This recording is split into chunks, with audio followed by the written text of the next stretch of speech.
Lagi ngapain Mas Udus? Hai Mas Uki, lagi ngasih makan kura-kura peliharaan hobiis. Wah, mantap. Halo Traveler, ketemu lagi dengan saya Sugiermanto dalam segmen Galaksi, Galeri, Aktualisasi Inklusi.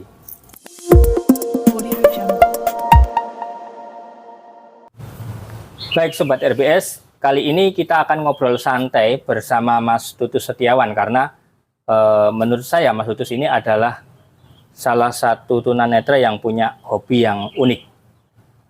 Tunanetra tapi punya hobi merawat binatang dan binatangnya nggak main-main. Kalau di daerah lain ada tunanetra yang dia hobi untuk memelihara burung ataupun unggas dan lain sebagainya. Tapi Mas Tutus memelihara kura-kura. Dan kita ketahui kura-kura perawatannya juga mungkin tidak begitu mudah ya. Dan mungkin kita akan menggali langsung aja dengan Mas Tutus. Gimana Mas Tutus kabarnya? Ya, alhamdulillah. Baik Mas Uki, selamat sore untuk teman-teman RBS semuanya. Ya, Mas Tutus hobi mengoleksi kura-kura sejak kapan zaman Mas? Ya, jadi sebenarnya sejak kuliah itu saya sudah suka hobi kura-kura Mas Uki ya. Tapi waktu itu kura-kura air kayak kura-kura Brazil lah. Mulai tahun 2019 kemarin saya tertarik dengan kura-kura darat. Jadi yang saya pelihara di sini adalah semuanya jenis kura-kura darat Mas Uki. Dan semuanya kebanyakan adalah impor. Kenapa kok milih kura-kura? Menurut saya pribadi kura-kura ini binatang yang unik ya. Bagi tunanetra salah satu hal yang bisa dioptimalkan adalah perabaan. Nah kura-kura ini adalah binatang yang saya bilang sangat jinak, dia dipegang juga nggak menggigit. Ini kalau kura-kura darat ya beda dengan kura-kura air. Makanya kenapa saya kok pilih kura-kura darat? Karena dia sangat jinak dan mudah diajak bermain. Ketika disentuh sini dipegang kepalanya, mulutnya aman-aman aja. Ini yang buat saya suka. Jadi ketika dia jalan, ternyata saya juga raba. Oh, dia jalannya seperti apa. Itu sih keunikannya kalau saya senang di kura-kura Mas Uki. Iya, Mas Tutus tahu informasi tentang bahwa kura-kura air itu menggigit, kura-kura darat enggak, itu dari mana Mas informasi-informasi itu akhirnya memutuskan bahwa wes aku tak milih itu, aku akan milih yang ini. Jadi kalau kura-kura air itu menggigit, karena saya dulu pernah mengalami, saya pernah digigit kura-kura air sampai tangan itu berdarah gitu loh. Nah dari itu akhirnya saya banyak browsing di YouTube, di internet, cari jenis kura-kura yang aman untuk tunanetra, karena tunanetra itu pasti identiknya pengen ngeraba. Ketika dia memelihara sesuatu pengennya dipegang, diraba lah. Kalau itu nanti berbahaya, kan juga nggak nyaman kita. Makanya akhirnya saya nemu adalah kura-kura darat, di mana dia adalah herbivora ya, herbivora, dan dia cenderung tidak galak. Sehingga ketika kita mainkan itu cenderung aman bagi teman kita yang khususnya yang tunanetra, itu aman sekali gitu loh. Cuman mungkin masalahnya tidak banyak ya tunanetra yang bermain dengan kura-kura ini gitu loh. Iya, kenapa ya Mas? Tunanetra kok nggak banyak yang bermain gitu ya? Faktor-faktornya apa? Saya rasa mungkin satu, masih belum ada contoh yang mereka ketahui ya bahwa sebenarnya tunanetra bisa memelihara kura-kura. Nah, karena memang kura-kura ini perawatannya agak sulit ya Mas Uki ya.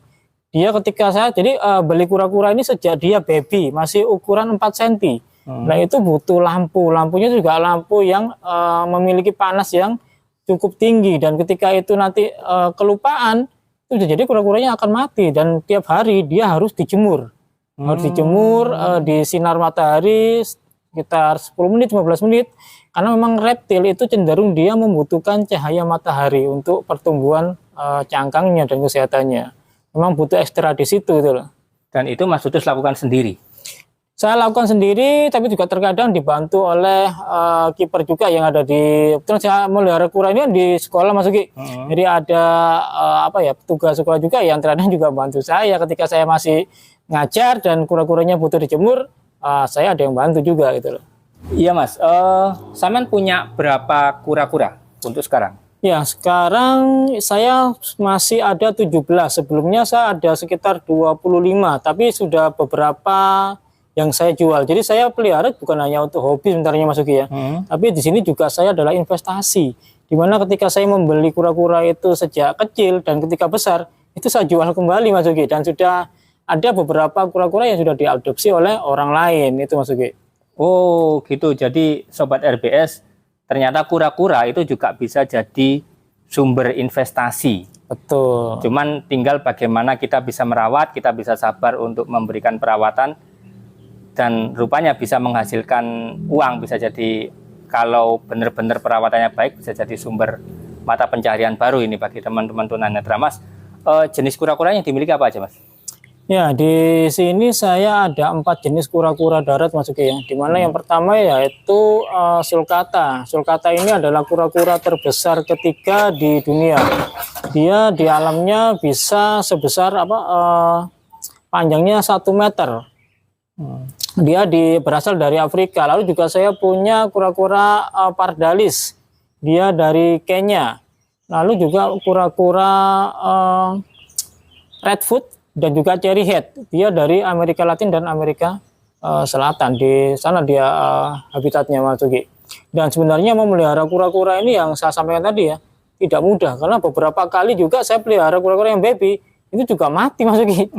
Jadi memang harganya yang relatif mahal ya, relatif mahal, dan perawatannya juga tidak mudah ketika kita memelihara sejak baby gitu loh. Sejak bayi itu memang ada tantangannya. Beberapa kura-kura yang saya miliki juga sempat ada yang mati juga gitu. Jadi sifatnya apa ya, trial and error gitu ya Mas ya? Iya, jadi pertama kali ini kan saya juga awal memelihara ya, belum pernah memelihara, itu intinya coba-coba dulu seperti ini. Saya dengarkan di YouTube memandikannya harus pakai sampo baby, bahkan saya juga sempat membeli sampo khusus untuk reptil, obat-obatan untuk reptil. Jadi kura-kura ini memiliki penyakit yang berbeda dengan kebanyakan kura-kura lain. Jadi misalnya dia bisa BAB mengeluarkan kayak kerikil. Nah itu kalau nggak keluar itu dia bisa tersumbat di anusnya dan bisa menyebabkan kematian Mas Uki. Gitu Mas. Perawatannya gimana sih Mas? Apa aja sih yang harus dilakukan untuk merawat kura-kura? Ya, terutama sejak baby ya. Terutama harus kandangnya, kebersihan kandang harus kita jaga. Jangan sampai kandang itu terlalu lembab karena kura yang baby itu akan rentan sekali dengan kelembapan di kandang. Lalu juga harus dipasang lampu pemanas atau UVA, UVB supaya baby kura-kura itu senang suasana yang hangat. Lalu tiap pagi kita harus mandikan dan jemur. Itu yang kadang juga orang kadang ribet kan, aduh mandikan, jemur, ya kalau ada waktu, kalau nggak ada waktu itu yang repot. Nah masalah saya di sekolah ini terkadang juga kalau pagi itu ada jam-jam kosong sehingga saya bisa menyempatkan diri untuk memandikan kura-kura dan menjemur sekaligus mengasih makan. Itu sih sebenarnya Mas Uki. Yang unik adalah kenapa kok meliharanya di sekolah? Apakah bisa jadi sumber pembelajaran atau apa gitu? Betul Mas Uki. Jadi kenapa sih saya juga pilih di sekolah? Karena satu ya, lahannya di sekolah juga cukup luas. Jadi saya sangat enjoy dengan kondisi alam yang ada di sekolah kami itu di YPAB ini. Di sini banyak rumput-rumputan, banyak tanah kosong di mana saya bisa membiarkan kura-kura itu berkeliaran di sekitar tempat kami mengajar. Jadi kayak habitat aslinya. Betul, gitu ya. Jadi dia nggak hanya di kandang diam, jadi enggak. Jadi kita masukkan kandang itu kalau sudah sore ketika saya mau pulang kerja baru saya masukkan ke kandang. Dan kura-kura ini juga bisa dijadikan pembelajaran Mas Uki ya. Jadi kalau kita ngomong teman adik-adik kita yang tunanetra itu jarang sekali dikenalkan oleh orang tuanya memegang kura-kura. Karena adanya kekhawatiran, jangan megang kura-kura nanti digigit dan sebagainya. Nah di sini kita bisa mengedukasi bahwa sebenarnya kura-kura tidak semuanya menggigit. Ada juga kura-kura yang sangat bersahabat dan kita bisa mengenalkan seperti ini loh bentuknya kura-kura. Kalau selama ini anak-anak hanya diberitahu, kura-kura itu binatang reptil yang bercangkang. Kadang anak-anak tunanetra nggak tahu bercangkang itu seperti apa. Dengan kita merabakan, kita menginteraksikan mereka. Ini loh caranya menghandle kura-kura, memegang kura-kura. Mereka sangat senang sekali gitu loh. Bahkan mereka tertarik, bisa gerak-gerak ya, kepalanya bisa keluar masuk ya lah. Hal seperti itu kan pengalaman baru bagi mereka itu Mas Uki.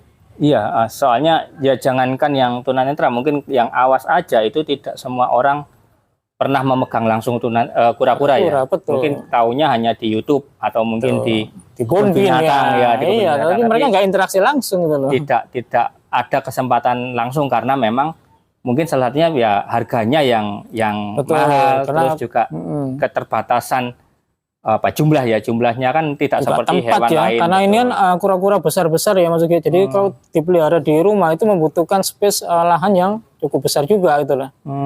Iya. Terus sama sebagai tunanetra apa Mas hambatannya Mas? Hambatannya terkadang kalau sakit itu kita butuh orang awas, Mas Uki ya. Jadi misalnya ketika kura-kura itu meler sama kayak orang ya, pilek, Pilek itu gitu ya. bisa pilek. Iya, makanya terkadang kita dibantu sama kiper yang di sekolah ya, petugas sekolah itu dicekkan, oh ini hidungnya lagi meler apa enggak, lagi tertutup apa enggak. Karena kalau tertutup biasanya ada lendirnya, nah itu kita harus belikan obatnya, itu Mas Uki. Jadi tetap di mata itu jadi penghambat juga. Ketika matanya itu belekin dan sebagainya kita nggak tahu kan. Oke. Nah itu kita butuh orang awas untuk bantu kita gitu Mas Uki. Iya, Mas Tutus, harapannya apa di balik apa ya memelihara kura-kura ini? Iya, yang jelas saya satu ingin memberikan apa ya, alternatif berpikir bagi teman-teman tunanetra ketika mereka hobi tidak hanya sekedar bermain musik dan sebagainya, tapi hobi memelihara binatang ini juga bisa dilakukan oleh tunanetra Mas Uki. Karena saya lihat ya jarang sekali tunanetra yang hobi memelihara binatang. Kalau yang kayak burung itu sudah banyak, tapi yang kura-kura ini kok sepertinya belum banyak ya.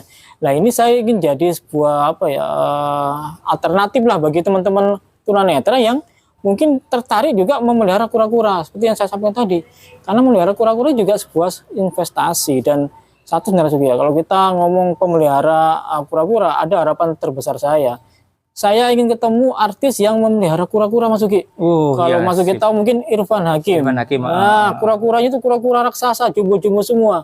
Saya sangat sekali bermimpi bisa ketemu beliau, bisa meraba kura-kuranya yang harganya selangit dan besar-besar semua. Di sini belum ada, paling besar di sini sekitar 35 cm. Bahkan yang saya pernah pelihara hanya 45 cm yang kemarin sempat terjual. Kalau kura-kuranya Mas Irfan Hakim bisa sampai 80 cm lebih. Itu sebenarnya harapan saya bisa bertemu dengan Mas Irfan dan bisa meraba kura-kura dari Mas Irfan Hakim. Sobat RBS, tentunya dari sekelumit pembicaraan kita ini ada sebuah kesimpulan yang menarik bahwasannya disabilitas itu punya hobi yang sama, punya ketertarikan yang sama dengan teman-teman yang nggak disabilitas. Dan hambatan yang dialami seseorang itu bukan jadi suatu penghalang untuk bisa mewujudkan impian, mewujudkan cita-cita gitu ya. Seperti hanya Mas Tutus yang punya hobi memelihara kura-kura tapi tidak mengalami apa ya, tidak menjadi suatu kendala ketika mengalami suatu hambatan visual gitu. Mudah-mudahan kisah ini bisa jadi inspirasi bagi kita semua dan bahwa memang setiap proses kita harus berjuang, apapun butuh perjuangan. Terima kasih sudah menyimak video ini. Sampai jumpa pada video-video menarik berikutnya.